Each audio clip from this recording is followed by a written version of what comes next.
Is anybody old enough here to remember what happened with this dude? His name is Ali Dia, the so-called George Weah cousin. Remember? So for people who are younger than me and didn't know what happened with this dude, is he called Southampton manager and he introduced himself as George Weah cousin, and apparently he is a professional football player and he would like to sign for them. And somehow he ended up by getting a professional contract at Southampton, but he lied about George Weah and he never was a professional football player. And the first game he almost scored a goal, and after that he was just like Bambi on the ice. The rest is history. To know a little bit more about this dude, you have to Google it and you're gonna read more news, so I don't have to explain everything in a very short video like this. So why am I even talking about this guy Ali Dia here? Just to let you know that football has changed a lot. Technology is changing pretty much everything, because back in the day you would just be surprised that your team just signed somebody that you never heard of, you never knew before. It's just out of the blue. Oh, his name is Bebeto. His name is, Ronaldo, R9, the original Ronaldo, for example. His name is Romario. People like that, like out of the blue, somebody from South Africa or from Cameroon will sign and ended up by being a bowler. But nowadays, man, with the internet, with YouTube, with everything, with technology, pretty much we know everything about everybody, and all kind of statistics online, even though those statistics really means nothing, but we have to read them. And when we watch a very good YouTube compilation, we come to the conclusion that, oh, this guy is a bowler, this guy is such and such.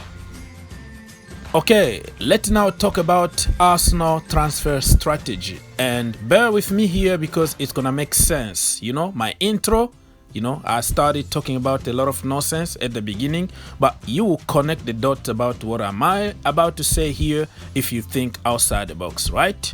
So according to Fabrizio Romano, Arsenal are set to complete both Nuno Tavares and Lokonga signings in the next few days. So the question is Arsenal going cheap or Arsenal going smart? Think about it, because they moved from somebody like Bondia. Emi Bondia snubbed them, and other target like Daka, Patson Daka, and even the guy from Celtic, Odson Edouard. So there are so many targets that have some kind of big names, let's say, in their category. Of course, big names snubbed Arsenal. Okay, they are having hard time now signing big names, but they are going for no-name brand, if that makes sense. Because don't tell me that 3 weeks ago you knew who Lokonga was, Sambi Lokonga was from Anderlecht. Okay, maybe Belgium people can tell you more because they watch that league, but nobody in England knew even who he was. They had to Google. The same for Nuno Tavares. I never heard of him before, because I don't watch the Portuguese league. I'm sorry about it. But when I heard about him the first time, I went on Google and did the Danny Rose speciality, which is Googling certain names, right? And I figured out a lot of stuff about the guy, but I'm not going to be able to give details here about a player because so many channels already talked about his background and his trouble that he was through and all that. So I'm not gonna get in that field. What I'm trying to say here is that, do you think Arsenal are making a good choice here by going for Sambi Lokonga and also for Nuno Tavares? That is a very good question, because we all think in today's generation only shine name count, okay?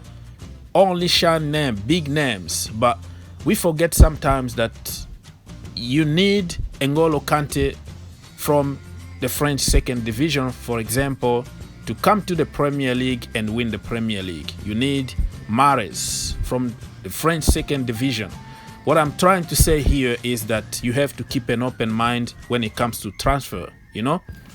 It's not just because somebody doesn't have a big name that he's crap, or it's not because somebody has a big name that he's going to shine in the Premier League. So for me, I will keep an open mind if I was an Arsenal fan, which I am not, of course, but I see things from a different perspective. You know, I've learned it as a Chelsea fan over the years. I've learned that, you know, not necessarily big names needed in the team. Sometimes you need, you know, low profile names in order to make a team. You can't make a team with only top players with big names. You know what I'm trying to say here? So look at Liverpool when they discovered somebody like Van Dijk, okay, somebody like Robinson. He was from Hull City, second division, right?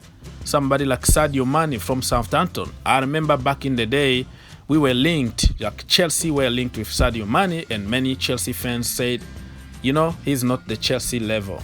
Mo Salah, okay, people were calling him, okay, he is a Chelsea reject. So why are you gonna buy Sadio Mane? Okay, but look what they are doing in the Premier League and also in the Champions League. That tells you that sometimes you can make your own big names by just choosing the right players, playing in the right system, and they're gonna be big.